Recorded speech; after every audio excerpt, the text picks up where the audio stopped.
have makeup and some of these are expired. Like these eyeshadows are very old. Some things belong to Mom, but I haven't told her about them. Alright, let's get started. So first question is, can we use eyeshadow as watercolor? Let's see.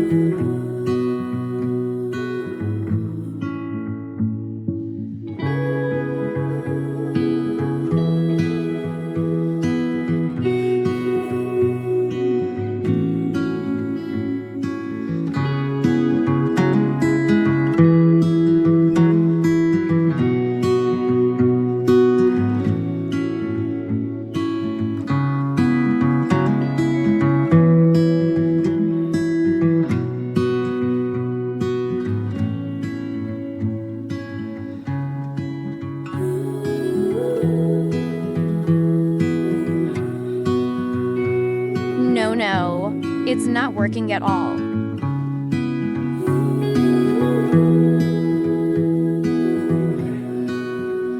Okay, let's see if it works with a dry brush.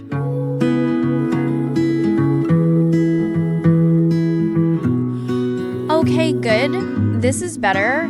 Let's paint with it.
Wow, I enjoyed making this.